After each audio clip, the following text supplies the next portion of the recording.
Hello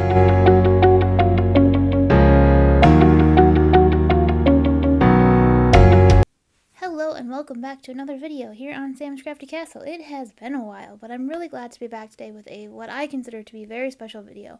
So what you see me showing here is the Gina Designs new digital stamp that's available called A Pocket Full of Sunshine. And this is meant to be a fundraiser for all of the craziness that is happening over in the Ukraine right now. All the money that is spent on this digital stamp will go to the Global Empowerment Mission to help everything over there. I believe they're in Poland right now trying to help some of the refugees and things is what I heard. So, good things for a good cause. And I really wanted to make this video to share this stamp with you and show you a fun card. And it's been a while since I made a video, and this felt like the perfect reason to get one done finally, and hopefully it'll help me get some of my video mojo back, and I'll be able to help a lot of people in the process. So this stamp is available on the Gina Designs website, and it's only $3.99, only about $4. And last I heard, they had sold over 1,000 of them, so that's like $4,000 or something, I think, almost, that they've raised so far. So that's really awesome. So please take the time to go ahead and check it out, and maybe purchase this stamp. Maybe there's someone you can use this very sweet, very nice stamp for. It's really an awesome image anyway. And there's also a link in the description of their product to donate if you want to donate more than the $4 as well. So basically, I printed this off my computer. You download it after you get your order. It comes in a PDF file, which is actually really nice because unlike some other digital stamps where you have the JPEG file and you have to import it into a Word document or do something else with it, or import it into a different type of program to be able to print it, with the PDF you can literally just open it and print it, which is very nice.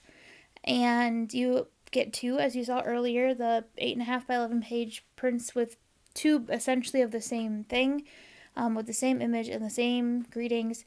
And from there you can have fun. So I actually did make a little oops when I printed mine, and it's entirely on me because I wasn't thinking. I printed it the night before I intended to make the card, and I don't know if this ever happens to you in your craft room, but it happens to me all the time, where you start with one plan and then decide to go an entirely opposite direction. So I had actually originally intended to use my Copics on this, but after getting a better look at the image, I decided there's a lot of really little intricate details in it, and I wanted to use my pencils because I thought I could capture that a little bit better. So this isn't I printed it on Gina Designs heavyweight cardstock because I am lucky enough to have a printer that has a rear feed, and it does really, really well with her cardstock, even with how thick it is and how heavy it is, which is great for when I was primarily doing digital stamps. Some of you who've been around for a while, really until about 4-ish years ago, I was doing primarily digital stamps, honestly. It's really only been recently that I've started to get into back into the physical stamps and things like that. So I'm using my pencils to color this. The only thing, the downside of sorry, I'm a little out of practice, guys. The downside of having had printed it on the heavyweight is it's a smooth cardstock, so I couldn't necessarily get as many layers of color with the colored pencils as I could have if I used if I used Gina Designs Artist Choice instead, or like a specialty colored pencil paper or a specialty drawing paper or something like that. So there was that, but that's okay.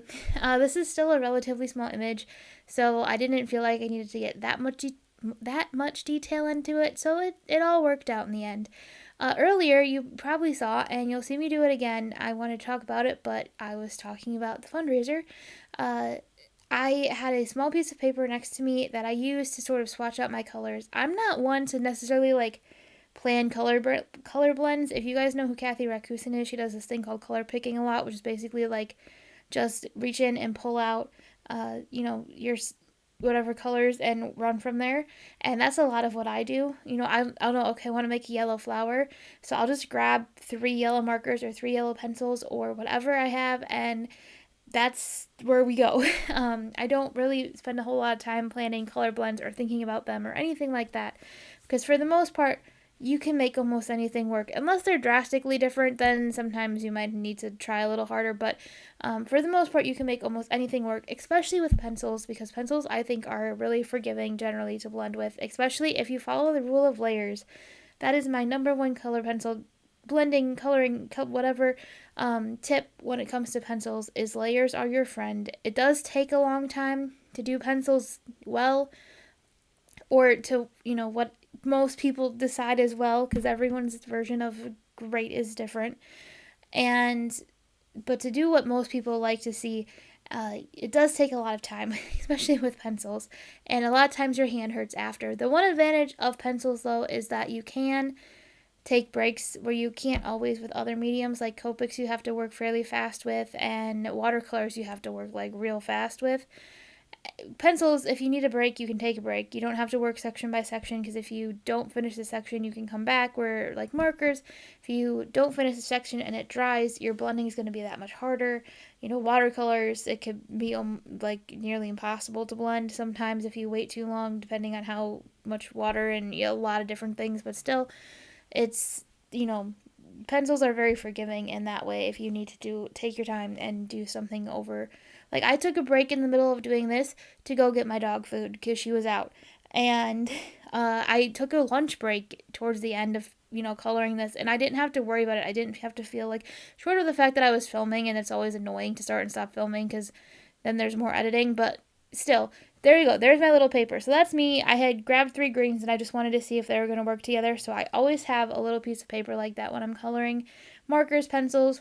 I don't always do it for watercolor, and that's come back to bite me in the butt a few times. So I should probably get in the habit of doing that. But when I do markers and pencils, I always have like a little sort of sample sheet off in the corner where I can look at the colors that I'm trying to use and say, oh, yep, those 3 will work, or wait, maybe I need to back up and pick something else. You'll see a card on my Instagram later this week that I did that I kind of made that oops. I picked out 3 colors, and then as I was coloring, realized I really only had space for 2. But the 2 colors I used, the third one that I got rid of, if you will, and the 2 colors that I kept were too close together, so it doesn't really look like I did any blending at all. And I should have picked the 2 colors that were farther away. So, it happens, but it all looks great in the end anyway. I also wanted to point out with these leaves, the other thing I wanted to say, this flower, like the sunflower part of this stamp set, is very, very similar to the stamp set I highlighted. Well, it was probably like 3 months ago or something ridiculous now, but I will try to remember to link that video down and below. It was the rainbow flowers. It's 2 videos ago. It's pretty much the same flower design. I think it may even be the same as Gina's Zenflower set. So if you're not a digital person and you don't like computers, and the idea of doing a digital stamp is super overwhelming, or you don't have a printer that can handle what you want it to do, you can always go ahead and look at that. You won't get the cute little pocket image, but you can at least have the sunflowers done. And it's not the fundraiser, but you can always then click, go to the Pocket Full of Sunshine one and click the link and then donate that way if that's what you want to do. But, it's another option. Or if you're watching this and the stamp set's no longer available, maybe Zenflower still is. I don't know. So, I am just finishing up. I didn't really need to do this because, like I said, it is a smoother cardstock, so I didn't need to really go over it with my blender pencil at all, but I decided I wanted to anyway. Because, just something about doing that step makes me feel like I'm done. So, because it's always the last thing I do when I do pencils. So I just rolled with it. And it worked. So, again, you don't have to have Gina's cardstock. I obviously, like I said, I didn't use necessarily the best cardstock for my pencils for this. But I still did it, and everything still came out great. And I had actually originally intended to also do the pocket part in Copics, because there's some really cool fun stuff you can do with the colorless blender to make like a denim pattern, if you will. But in the end, I decided that the pencils would kind of do that on their own, especially if I didn't go over everything with the blender pencil. Some of the white from the cardstock should still show through from the pencils, so I decided to just go that route. And this one, you can see I take a little different approach because I have a little more space. So I kind of do almost like a shadow mapping on the pocket first, where I just go in and really lightly kind of put where I want every color to go. And then now I'm going back in and I'm going to darken up my shadowy parts. I go over the like stitching lines with the darkest color, and then I come in with the and kind of redefines the shadowy areas, if you will, and what I want to be what color and all that kind of stuff. So you've probably seen a lot. Shadow mapping I think is more common in the world of markers because markers tend to be a little more forgiving with that thing. The colors underneath a pencil will influence the color of the pencil on top or vice versa. So it's easy to sort of manipulate colors with pencils that way, which is always kind of fun to play with. But we're done. That's the coloring. I think my camera timed out. My camera has a 30-minute like filming limit on it, and I always run into it. So you didn't actually get to see me finish coloring everything because my camera was like, nope, you are over your time limit. But it's all good. It all worked out. So I decided that I was going to make this card into my first ever mini Slimline card. I have been wanting to kind of try getting into the Slimline stuff. The big ones kind of intimidate me, but the mini ones felt very approachable.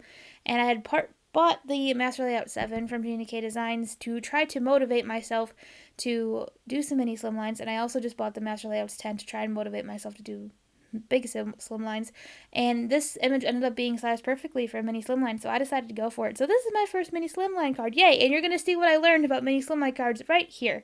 I left this in on purpose. So I'm cutting out one of the greetings. It says, "You are a pocket full of sunshine," from the set, and I cut it out, and in a minute I will put it on there and realize that this banner is a little bit too big. I was going to use my Gina Design sentiment strips, but they are buried in a box and I cannot find them at the moment. So I tried to use this MFT one and it didn't work. And I tried to use a different MFT one and that one didn't work either. And then I was able to use a third sentiment strip that I had and cut out the same greeting, and it worked out in the end. But it was a very good reminder that mini Slimlines are not sized the same as an A2 card, which means I cannot just pull random dies from my stash like I would normally. But here you go. This is it. Pretty much this is the end. I just put everything together, and I'm going to add some sequins at the very end here. The blues don't match perfectly, but they kind of pop, and it looks really nice. So, that's that. Like I said, please, take the time to go check out this fundraiser. I will say that the fundraiser link in the description down below is not an affiliate link, but the other links are. So personally, I would prefer that you go ahead and click the Pocketful of Sunshine link and do all your shopping if you're going to buy that, because I don't really want the affiliate money off of that, but if you click one of the other links and it ends up happening, it ends up happening. But I think that's it. And you've probably seen all the pictures. I'm sure the end card is up by now because I keep talking. Thank you so much for watching. Don't forget to like, subscribe, and comment down below. And please, please, please go check out this fundraiser. And also go ahead and scroll through Instagram, especially all of the hashtag cards for Ukraine. So people have been making some really, really awesome cards to help support that whole thing right now. So again, thank you so much for watching, and I have a crafty day.